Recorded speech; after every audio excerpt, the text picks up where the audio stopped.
You're Human and You. Written by Mad Max the Black.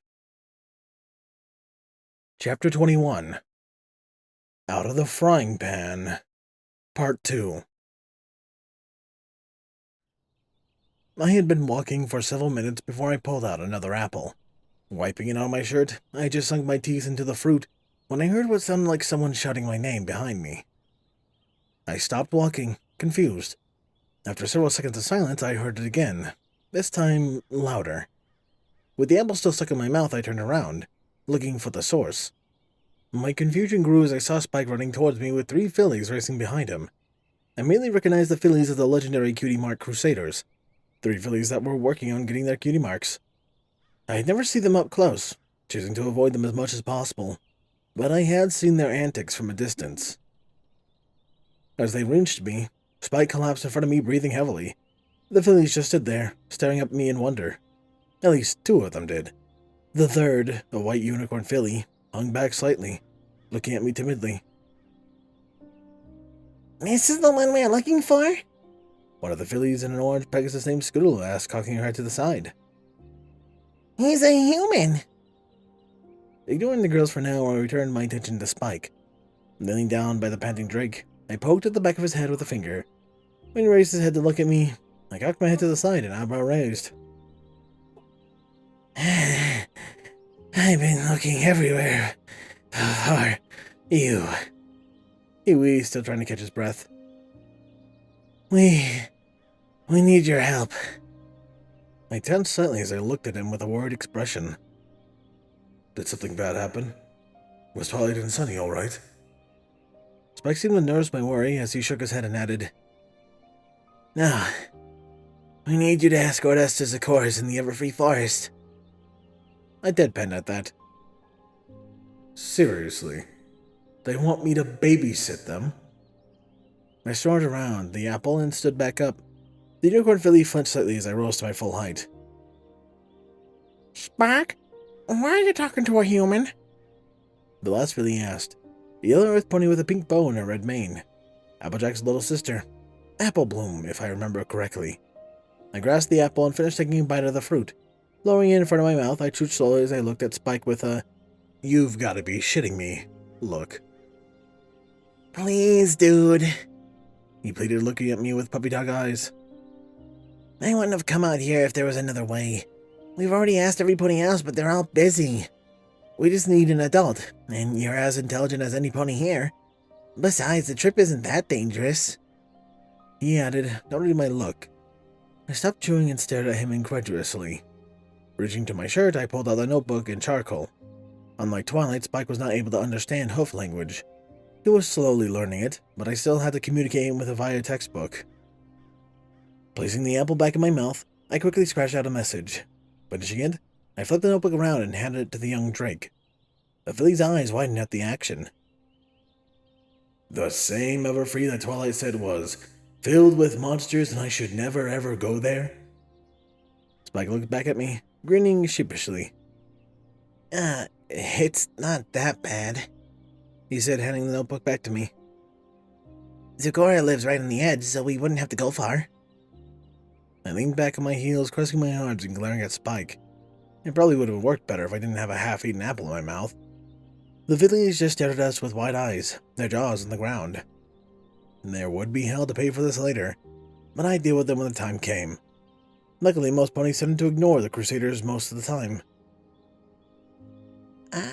Spike? Squall said tentatively.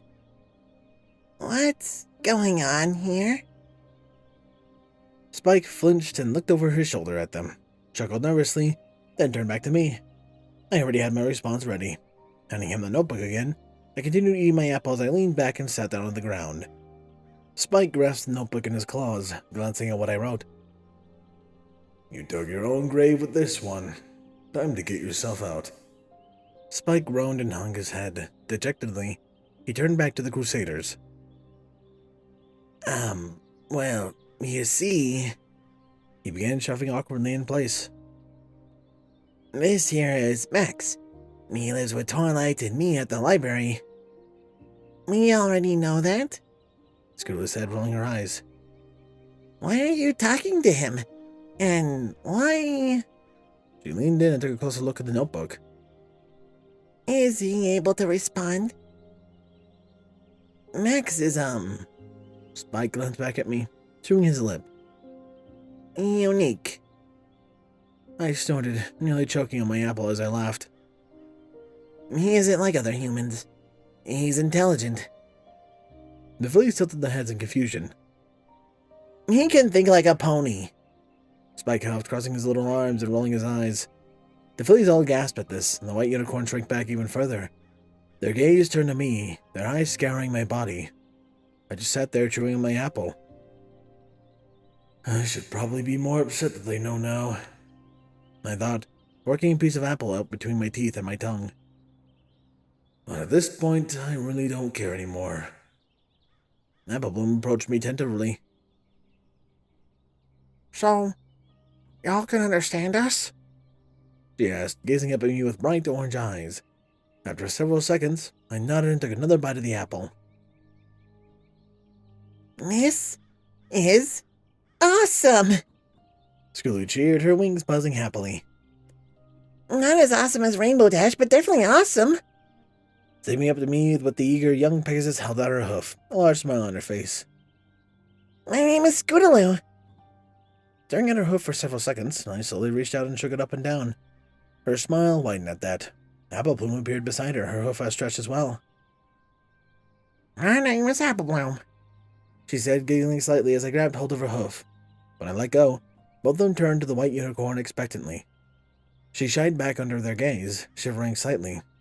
She squealed loudly when one of her friends grabbed her legs and pulled her forcibly forward. She gazed up at me with terror in her eyes, as her friends draped their legs over her shoulders. And this is Sweetbell. They chimed, oblivious to their friends' fears. And we're the Cutie Mark Crusaders. Yay! They then went off on a tangent about different things they had done to try and get their cutie marks, and what they could possibly do with me to get them. I barely registered what they were saying, however. I was too busy staring down at the shivering form of Sweetie Belle before me. Closing my open mouth, which I had opened in shock, I swallowed audibly as I looked down at the filly. So this is Rarity's sister. Leaning forward, slowly as not to spook the scared unicorn, I peered down at her inquisitively. At a distance she looked fine, but upon closer inspection, I could see the damage that had been done to her. She had pale scars running through her coat, almost unnoticeable against the white fur. The tip of her right ear was tattered slightly, giving a worn look that had no place on a filly of her age. Her eye was the worst of it, though. The left one was a bright green and full of life. The right one, on the other hand, was dim and lifeless. The green was dull, and there appeared to be a thin, milky film over the entire eye. I felt my stomach tighten at the sight. I had just met her several minutes ago, but I could already tell that that eye was completely useless. I instantly felt my heart go out to the poor filly. No one that young should have to deal with something like that. So, are you gonna take us to Ofcourse? Apple Bloom asked, hopping around me, her shyness forgotten. Blinking, I turned my gaze away from Sweetie Belle. Glancing over at Spike, I stared at him for several seconds, his eyes silently pleading me to agree. Closing my eye, I sighed heavily before opening it again and nodding. Scootaloo and Apple Bloom cheered happily. Sweetie Belle just whimpered quietly, her ears splayed back. Spike smiled, clapping his hands together. I just sat there grumbling to myself, my right eye twitching under the bandages. Twilight's Sparkle. Twilight sat down slowly in the chair across the table from the chained stallion, her eyes never leaving his face. She held the cup of steaming hot coffee beside her head, grasped firmly in her magic to prevent spillage. Placing a recording crystal upon the table, she took a sip of the coffee, only to wince as the hot liquid burned her tongue. Placing the cup down gently on the table, she licked her lips to try and clear them. Glancing at the stallion, she cleared her throat. His blue eyes flicked up, but other than that, he didn't move. In the silence, Twilight studied the stallion closely. His coat was a dark red color, practically crimson. His black mane hung from the front of his face, unkempt and greasy. The horn of his forehead sparked slightly, an inhibitor preventing him from using any magic. Opening her mouth, Twilight drew breath to speak, but the stallion beat her to it. "What reason does a princess have?" he asked, a steely tone in his voice. "Interrogating a lowly prisoner." He leaned back slightly in his chair, chains clinking together as he moved. He gave her a contemptuous look. "Last I checked, it wasn't seemly for a princess to demean herself by talking to the scum of the land." Twilight's eyes narrowed slightly, but she managed to keep her composure. Ruffling her wings into a more comfortable position, she cleared her throat again and spoke.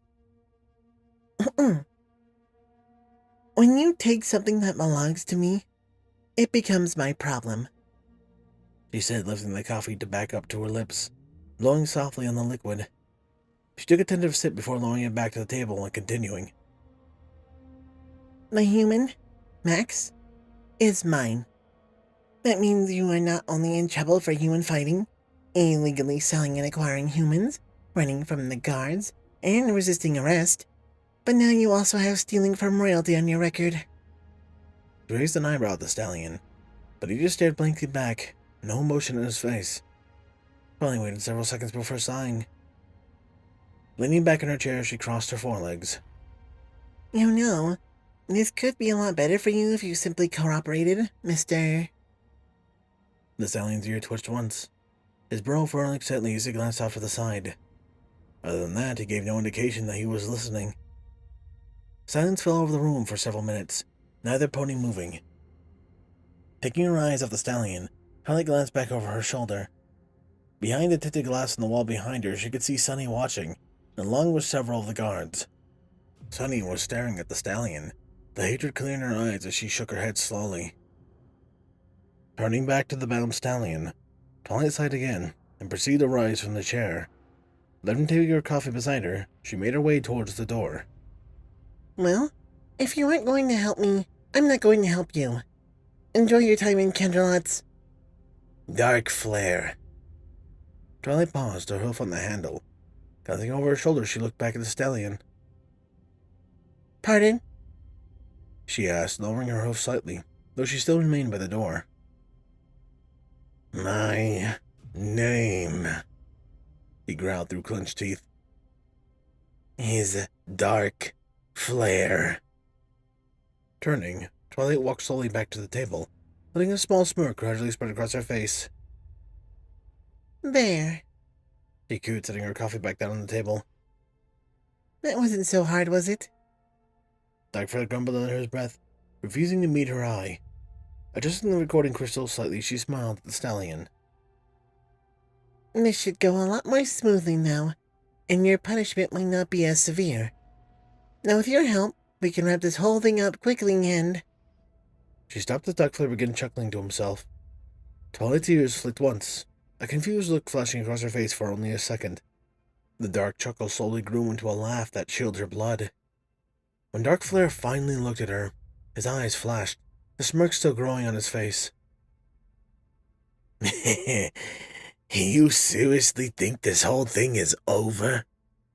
he asked, a dark mirth evident in his voice. Lifting up his bound hooves, he placed them on the table with a loud click. His eyes narrowed as he continued to laugh. "We have you," she replied, her voice neutral. She wasn't going to let him get to her. "and we have someone who can confirm that you are the leader of the king. So I'm fairly certain it's over." "It's not over." Dark Flare laughed. The cold smile on his face was really starting to creep Twilight out. There really was no warmth in it whatsoever. It was that kind of smile that shouldn't ever be a smile. "Unfortunately for you, this is simply the beginning." "Beginning of what, exactly?" She asked, her voice sounding strained. She cursed silently, not wanting to let him win this battle of wits. "There's something big brewing in Equestria," Dark Flare said, idly studying one of his hooves. The horrid smile was still on his face. Twilight growled at him, which only caused the smile to grow. "You're crazy," she muttered, beginning to stand back up. "No," Dark Flare said, shaking his head. I'm not. I'm probably one of the only sane ponies here, especially in this backwater town. Starlight growled again, the ends of her mane beginning to smoke. How dare you insult? It amazes me that you, of all ponies, haven't figured it out yet. Figured what out? Starlight asked, gritting her teeth. This was not going how she planned. What are you talking about? And, of course, what is to come? Darkflare continued, ignoring her question. Will completely change all of your pathetic lives when it's over. He leaned forward, the smile growing on his face. And I do believe that you will have more problems than me by the end of it. And why's that? Starlight asked, her voice soft as her temper slowly died out. Her throat was starting to feel tight and the room had a chill over it. She had to keep reminding herself that Darkflare could do nothing to her. His magic was sealed and his hose were chained. Plus she had royal guards nearby. So why does he fill me with such fear? Twilight was pretty sure he was just spewing nonsense, but some part of her feared that he knew something that she didn't, and he was acting on it, like a horde of rats abandoning a doomed ship. Because I have some idea of what's coming, Darkflare said, light glinting in his cold eyes. Plus, while it is true that I may have been the leader of the little group you arrested. Leaning forward slightly, red sparks flashed from his bound horn as he spoke. And it may be true that we have been illegally handling and selling humans that we have stolen, found, and bargained for. And yes, we have been on the run on the gods lately. But all of that doesn't really matter.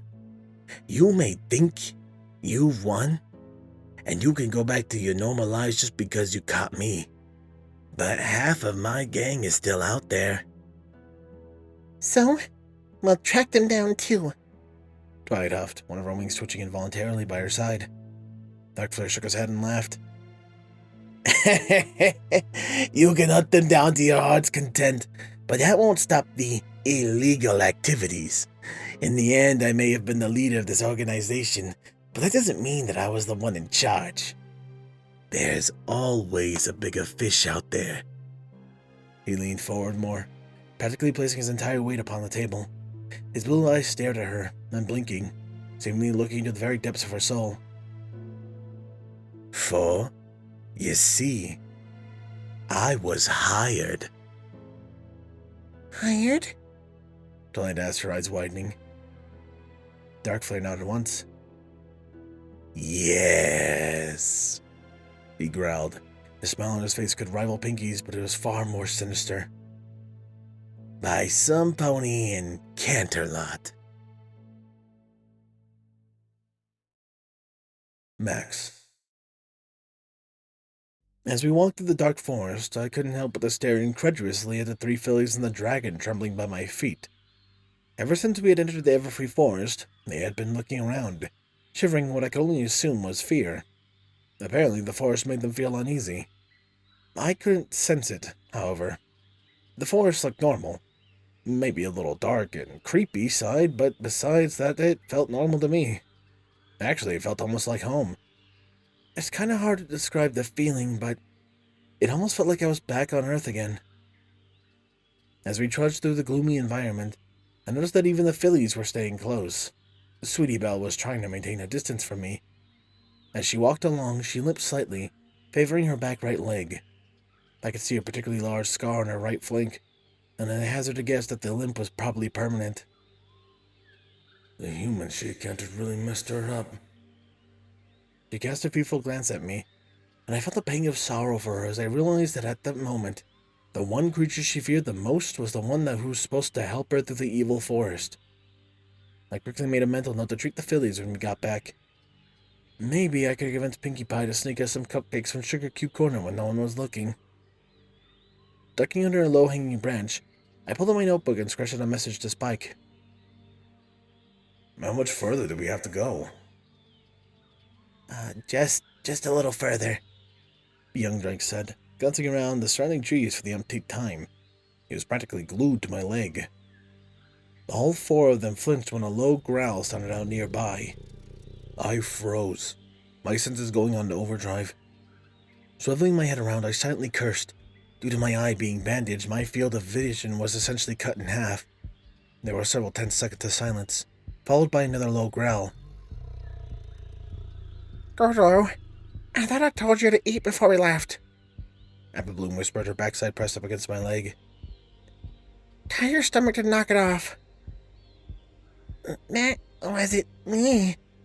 Scooter said, her wings hanging limp at her sides. Both girls told their Sweetie Belle. She looked back and forth between the two of them before shaking her head. If that wasn't any of them, what was it?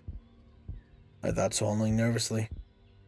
I reached for my notebook and didn't ask Spike what he thought, but I stopped when I saw the look in his face. He was staring at something over my shoulder. His pupils were shrunken and his mouth was hanging open. My heart dropped into my stomach at the horror on his face. My breath caught in my throat as something rustled the vegetation behind me. I suddenly became aware of the fact that it was almost deathly quiet. The birds had stopped singing. Slowly, with great trepidation, I turned my head to glance behind me. My mouth dropped open, and a gurgling cry escaped my lips as I saw what was there. 3 large creatures were slowly emerging out from the underbrush. The beasts were huge, looming over me by at least 2 feet. They looked like someone had taken a giant lion and slapped a pair of bat wings and a scorpion tail on it. All 3 of them were glaring down at us, a hungry look in their blood-red eyes. Their mouths were open, fangs gleaming in the dim light as drool fell to the forest floor below. As I stared up into the faces of death, I was dimly aware of my companions, even Sweetie Belle, pressing up against my legs, and the sound of whimpering reached my ears. Images of blood and death flashed before my eyes as my mind screamed at me to run, but my body wasn't responding. The creatures growled again, sending a shiver through my entire body. We have to get out of here! Despite my fear and instincts yelling at me, I still couldn't move. My injured leg was beginning to tremble violently, and I was having a difficult time remaining upright. One of the manticores, the one on the right, snarled, snapping its tail behind it. My body unfroze instantly and I took a step back. Thoughts immediately flooded my mind on how I was going to get these fillies out of this mess. As I quickly flipped through plan after plan, the little voice in the back of my head spoke up. Just leave the fillies and run. You can get away while they're being devoured. I wanted to argue with the voice, but something within me kept insisting it was the correct course of action. They're ponies. They do the same thing to you if they were in your position. You don't mean anything to them. I took another step back. Glancing down, I realized that Spike and the Crusaders hadn't followed me. They were too busy staring up at the manticores, trembling in terror. Now's your chance. Go! Now! I shook my head, trying to clear my thoughts, but I was unable to. Run! As I fought with myself, the lead manticore, apparently growing tired of waiting, took a step forward. And before I realized what I was doing, my body reacted.